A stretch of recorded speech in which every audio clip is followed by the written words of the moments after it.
Welcome to East Meets West.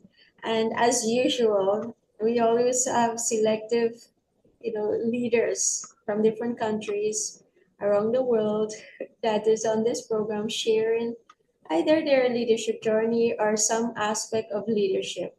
And I have today, yes, everybody that I choose is they are special. But this person is very special and very close and very much an influence in my life. And I can't imagine how many others around the world too.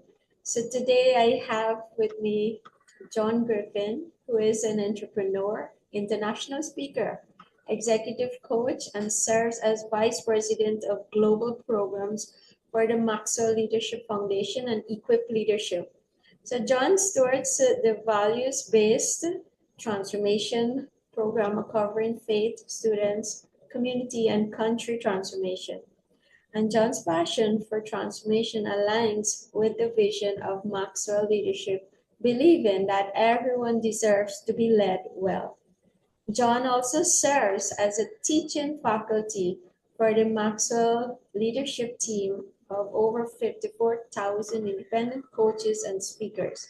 He is the coach of the coaches. And so John has also served in leadership with two Fortune 100 companies and founded three companies, has an MBA in leadership and organization management, as well as a BS in industrial engineering. That part is interesting.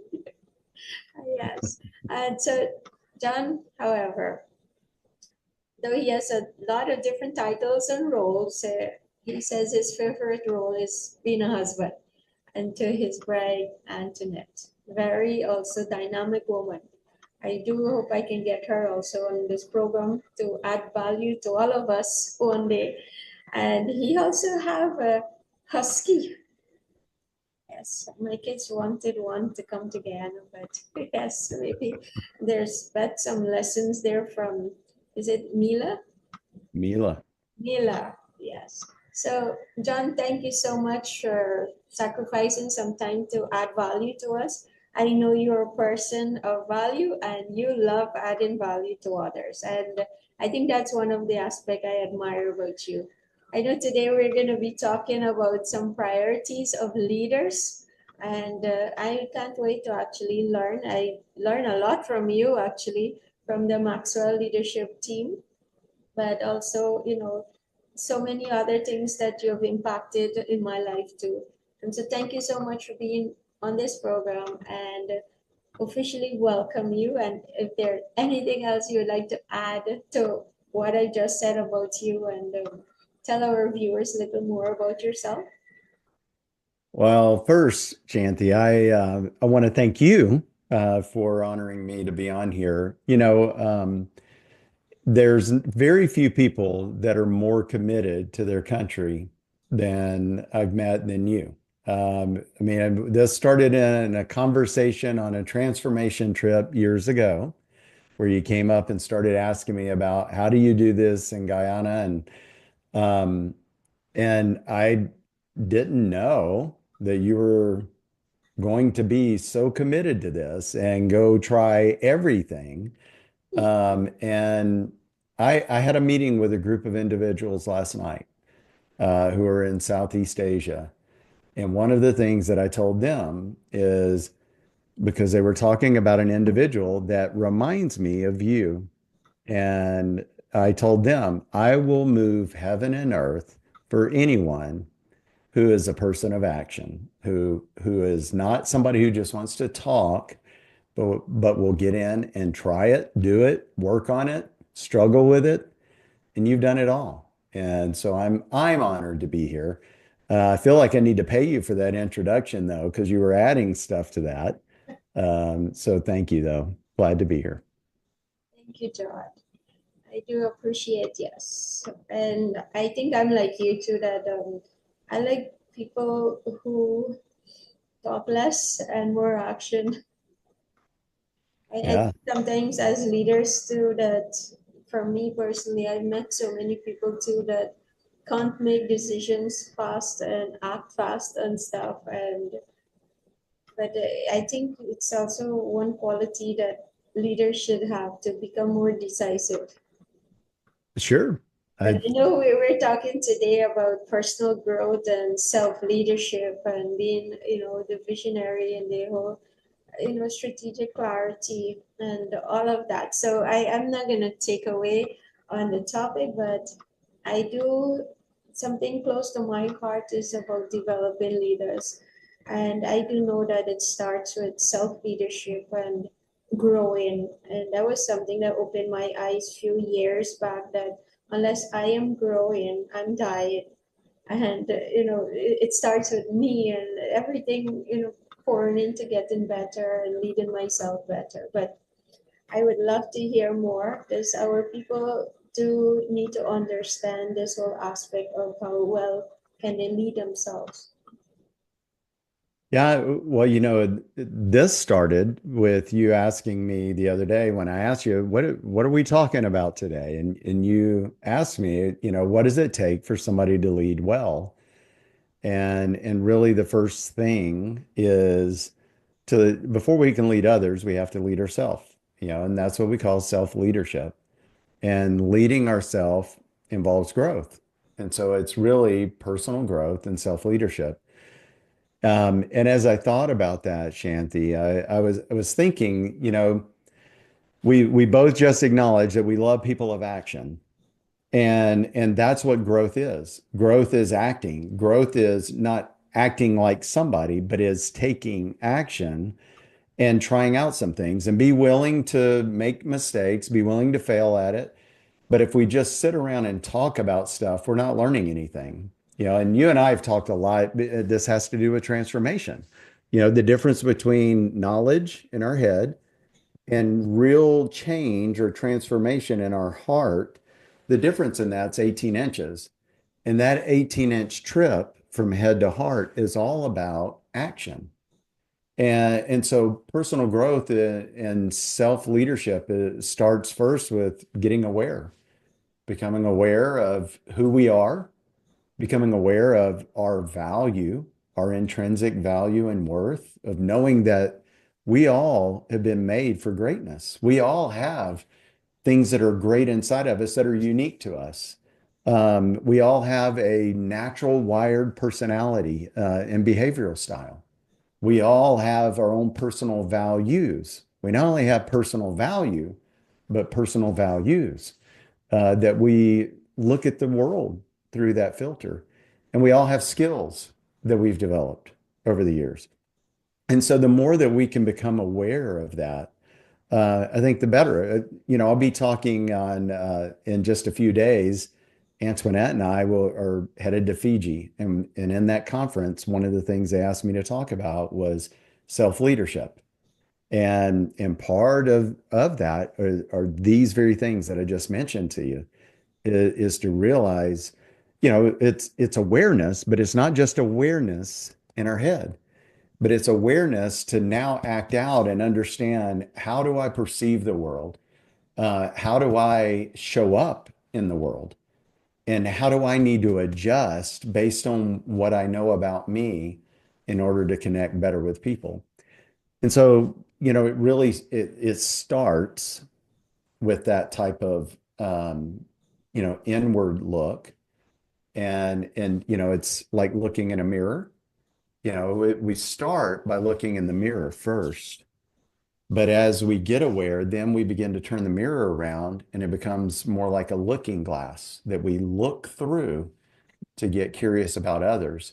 So personal growth isn't just about me, it's about me and becoming aware about me, but it's really then turning that awareness into curiosity about others and how our differences complement one another, how I can change, maybe the way I relate or communicate with others to be able to get deeper connection, but also a lot better collaboration and productivity out of it. So what would you say that maybe one small step that someone can start with in, you know, developing their awareness, their maybe growth like something actionable that they could start with. Yes, maybe looking inwards, but what else maybe that you can add that will Sure. help? You know, I know you asked me for one, but how about I give you two? Mhm. Two things that I think are real important in terms of awareness is find a mentor. Find an area, that you really want to work on. Because there's so much that we all need to work on. I mean, I can give you a laundry list of things that I need to work on, but I can't work on all of them at once. And so, in the areas that I want to work on to build deeper connection, to lead better, I'm going to find a mentor or a coach in those areas, and sometimes a mentor and a coach. And so that mentor or coach will then be that outside view of me, being able to, ask me, look at the things that are going on in my life and my leadership, and provide just a outside observer's view on that. So that was one. The other thing, though, I think is a small first step, is have somebody, do some assessments with you, whether it's, DISC or Working Genius or Strengths Finders.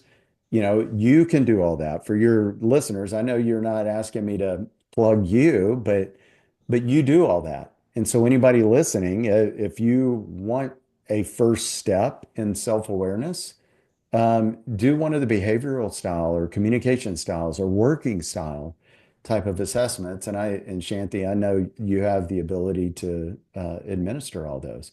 But those will be really good first steps, because those will give you some things to consider.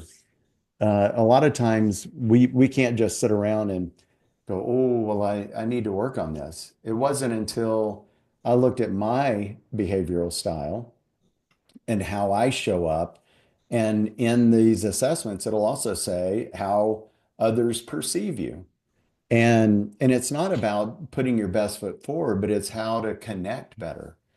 And so those are some areas that I sought to work on. I did a 360 leadership assessment to be able to see directly with my team, how well am I leading or not leading? Um, so you can do assessments or go ask people who know you best. What is it like sitting on the other side of the table from me? Do you find that I'm easy to talk to, or, what are the blind spots that I might have? But to be able to ask others around you that too, and give them permission to tell you the truth and love. You know, don't ask a question if you don't want the true answer. You saying that I found that there are many people who actually don't want to hear it. So sometimes I guess it come back to, do you really want to improve it? Sure. If you don't want to hear it, how would you improve? And yeah, there are some leaders who you know they would say to me that they want their team to get better, and so it's like the team only have an issue here, but yet when you ask them, can you come into the session too?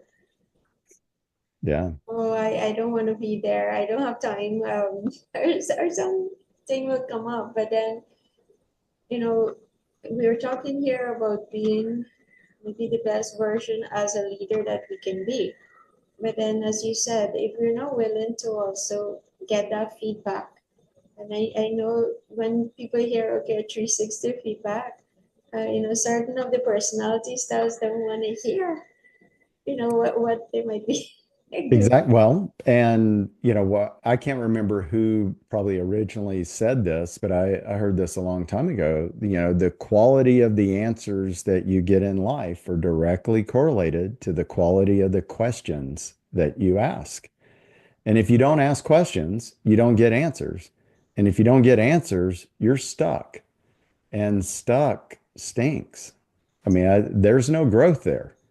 And we've got to grow. We're either growing or we're dying. Yeah. The whole aspect of growing, our nation here in Guyana is on this rampage of growth per se. And sometimes it worries me how many of our people are ready to grow along with it.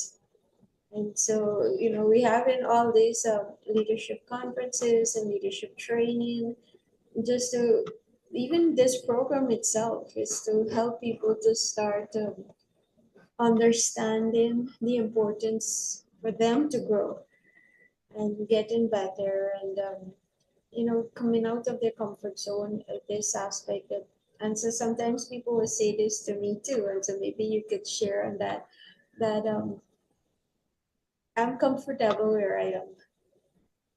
I, you know, I want to be a person who is satisfied.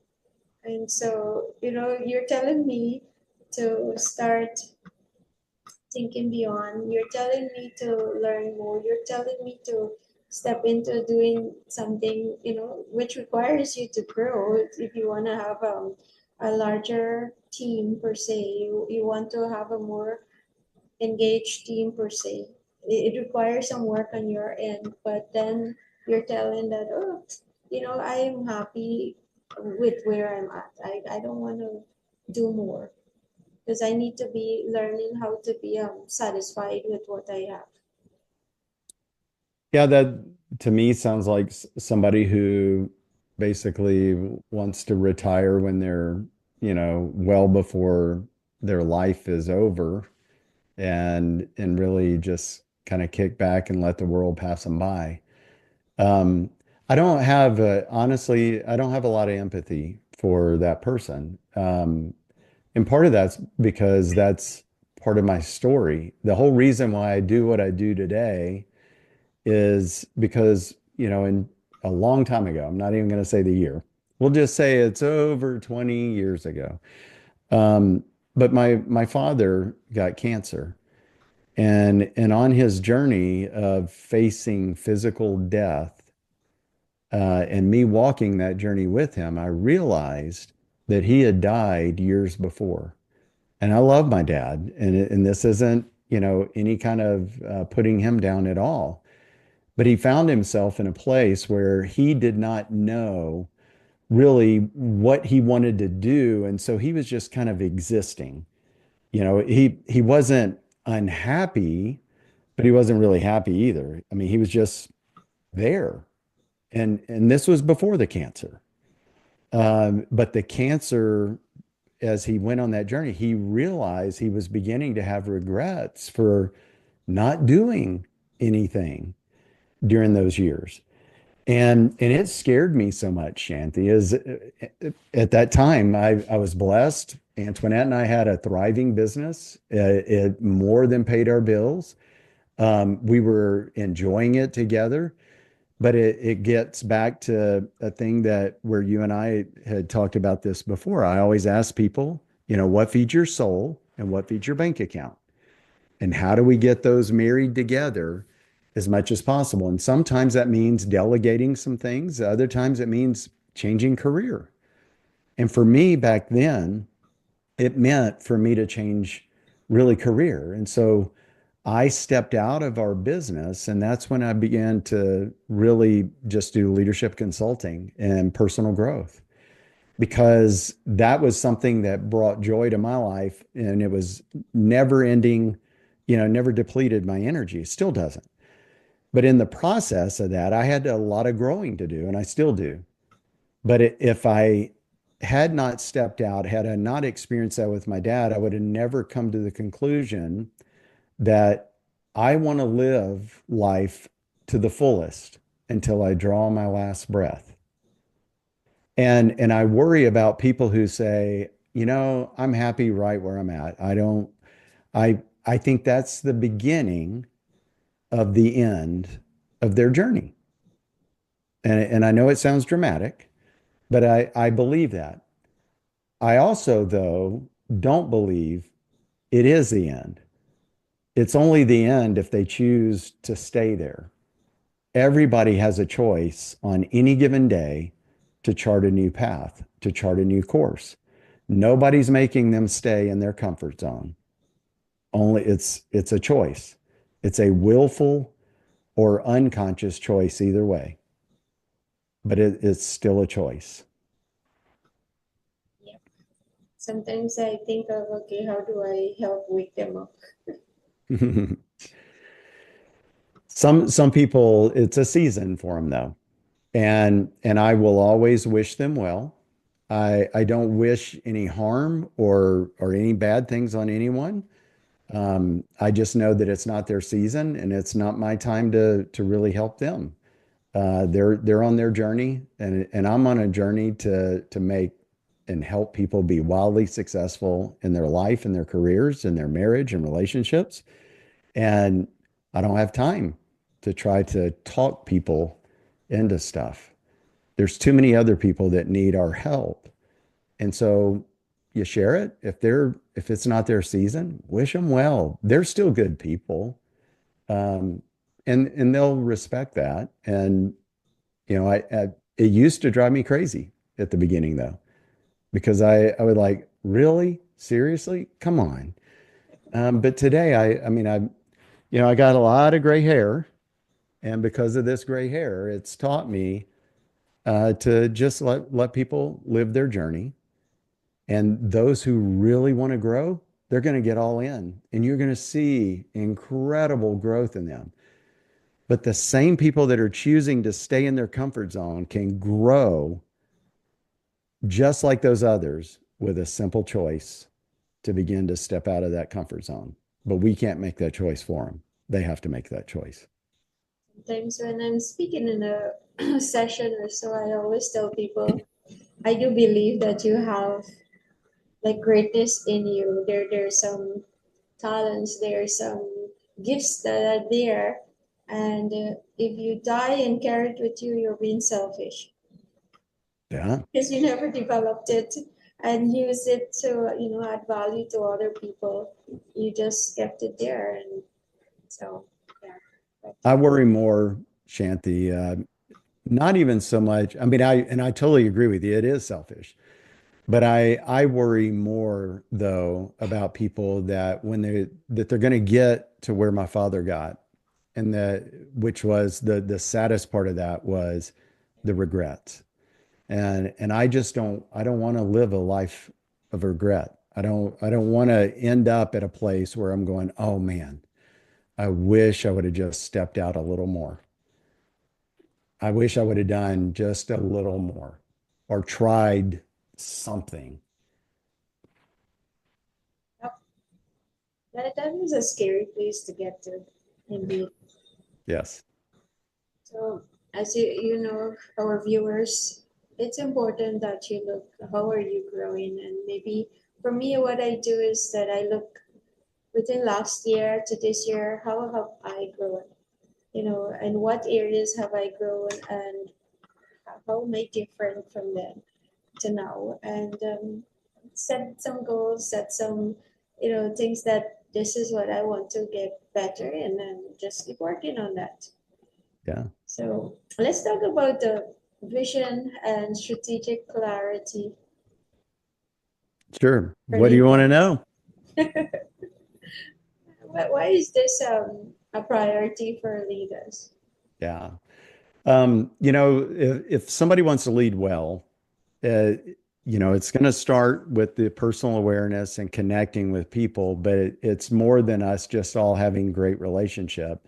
We got to accomplish something and accomplish something together. And to really be able to do that, I mean, we can do a lot of things, but where is it leading us? And as leaders, we've got to set the context for that. And that's the vision. That's a compelling vision for people. Whether it's a project, well, what's the vision for the project? Or whether it's, the company itself, where do we want to be in 5 years? Or where do we want to be at the end of this year? But whatever it is, a vision is really like a rallying cry so that people understand that these actions, this project, all the things that we're doing is taking us somewhere. And that somewhere is the vision. But to get there is the strategic plan. But you can't make a plan without a vision, and you can't accomplish a vision without a plan. And so they go hand in hand. And that's where a vision married with a plan begins to give you clarity. And all great plans are only good on the day that we made them, because the day we step out to execute that plan, we begin to discover things that we hadn't thought of. And so plans are not what I would call gospel, that where they don't change. The plans will change as we know new information. And so I heard a story one time, Shanti, as this elder man and an elder woman, they'd been married for a long time. And the wife looked over at the man and said, "Why don't you tell me you love me?" And he looked at her and he goes, "Well, I told you 35 years ago when we got married. Nothing's changed." He said it once. A lot of leaders, they will set out and talk about their vision or their values in the company, and they expect people to get it the first time. But vision and things like values that ultimately result in a plan, if we want our teams to have clarity around all of that, we've got to talk about it all the time, and we've got to model it all the time. And the only way we can do that is being present, talking about it, not just us talking about it, but asking questions to draw out what do the people think about that? What does my team really think about, when we say that we value people? How does that show up? Where's their proof of that? And even asking feedback of what can I do better to give you better clarity? Because I work for the best. I say that almost with, it may sound arrogant, but it's not. It's I work for the best. I mean, who's better than John Maxwell? And the guy that he raised like a son for over 20 years in this business is Mark Cole. And so watching them and hearing them and being led by Mark, one of Mark's favorite questions. Yeah, I remember when I joined and decided to step out of the entrepreneurial aspect and actually work here because I felt called to serve Mark. But Mark would always approach when if I wasn't executing where he wanted me to be executing to the level he wanted me to be executing, he didn't start with, "John, you need to step it up. What's wrong with you?" That would be first what I'd probably think if somebody else was doing it at that time. Mark never did that. Mark always started with, "John, help me understand when I asked you to do this, or when we talked about this, um, what did you hear?" And that was, you know, kind of humbling because many times I realized, you know what? Mark communicated very well. There was a few times where he learned something in the process, but it wasn't a leading question though. And that's the number one point. He wasn't asking a question to teach me a lesson. He was asking the question to make sure that he understood. But in the process, I learned. And there were many times where I'd say, "You know what, Mark? I missed that." Because even as I'm explaining to you now what I heard, I see I'm not executing to that. And I changed. And had I not changed, it'd be a different, I probably wouldn't even be standing here. But the beauty of that is we're a learning organization. We're a learning group of people.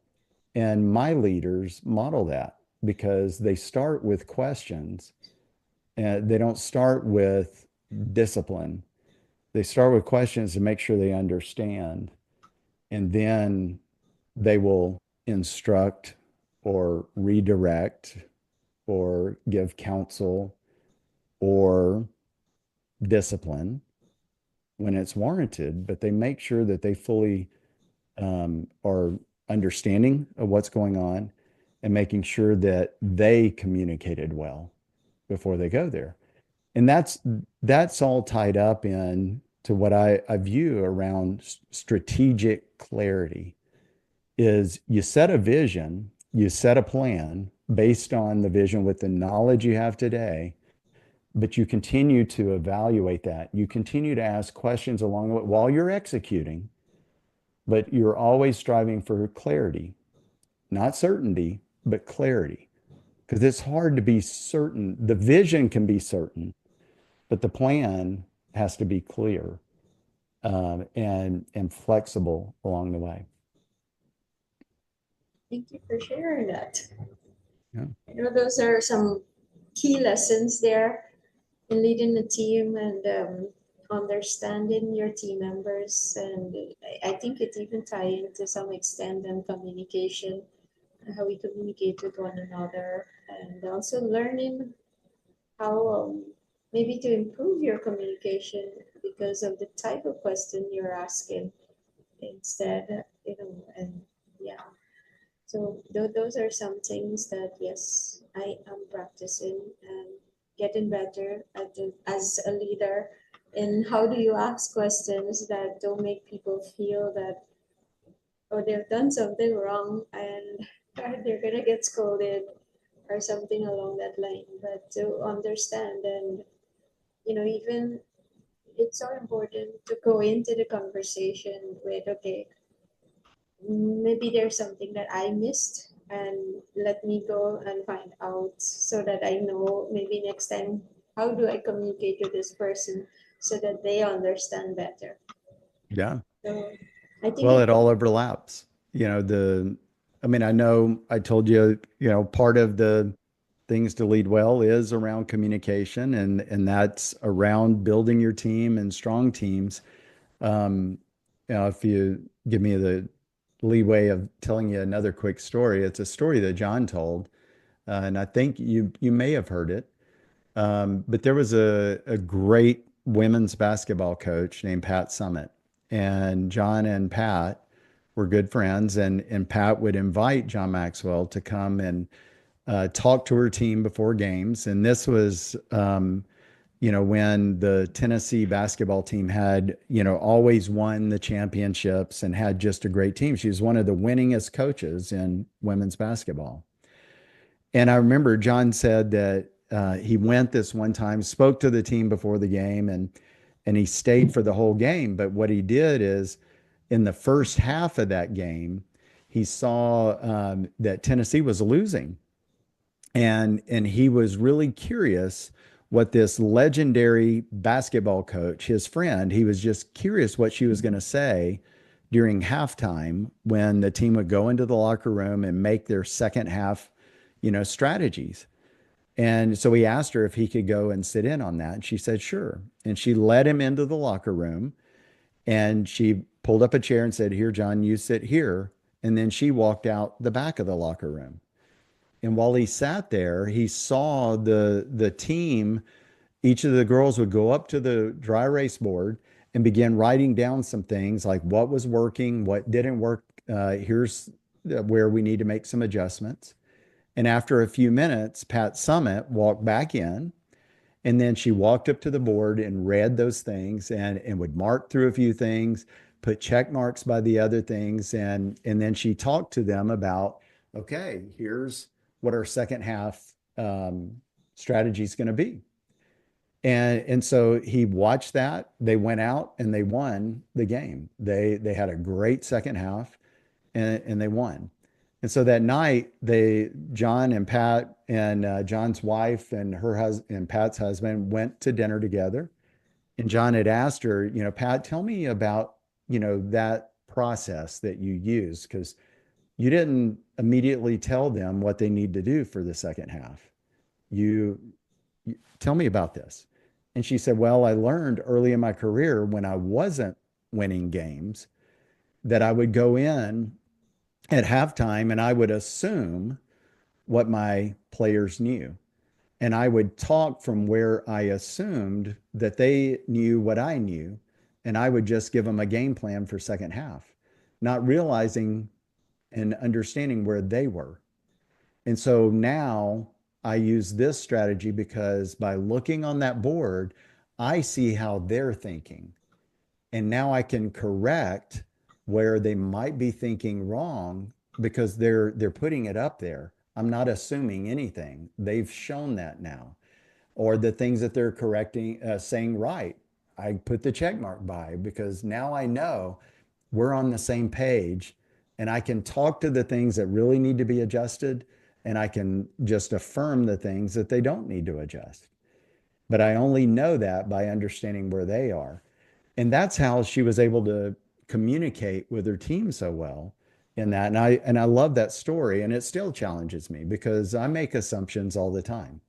But I have to remind myself that story because I've got to be able to ask the questions. That's the way we do it. The only way to, we're not going to have everybody go up to a dry erase board in a meeting and write out what they're thinking. We got to ask questions and kind of flesh that out. Great story. Great lesson there too. So I know we've come to our time actually, and there's so much more. I think for me, I could actually listen to John all day. I learned so much, as I said, from him. And but in closing, I will ask him any final thoughts before we close off the session, and also to give our viewers there an opportunity. You want to ask John any question, you can post your question in our comments below or ask us. We want to add value to you. The whole goal is about adding value, and that's why he's here. Yeah. So, John, any closing remarks or anything you want to add? I know there are so many other aspects of leadership. You have a wealth of knowledge, and you've traveled the entire world, maybe by now, and so much experience in leadership and leadership development and all of that. Um, Shanti, first, thank you. I've enjoyed being on here and just sharing some thoughts and ideas with your viewers. I have traveled around the world. I've been literally around the world multiple times, and what I've learned from doing that is when I go into different cultures, everyone likes to say, "Well, it's different here." Well, the culture is different, but the human heart and the human condition is the same. And I know at the end of the day, no matter what culture somebody's in, no matter what status they're in or job title, no matter what skin color, what country, it doesn't matter. Their heart as a human being is still the same. And everyone wants to be seen, heard, and appreciated. At the end of the day, every person that wants to be led well basically just wants to be seen, heard, and appreciated. And so people can tell me all day long that, well, it's different here. Well, the culture might be different, but the human condition is not. And if we focus on human doings, then we're going to try to say everything's different. But if we focus on human beings, we're going to realize there's a lot more in common with us than there is different. Sure, we have different personalities, behavioral styles, dreams, goals, aspirations, all of that. But when it comes to connecting and doing life and work and having impact together, being heard and appreciated. Thank you so much for that. Everyone Thank you. wants to be heard, seen, appreciated. And I always remember that what you said, that it also helped pull me back in line when I am doing certain things.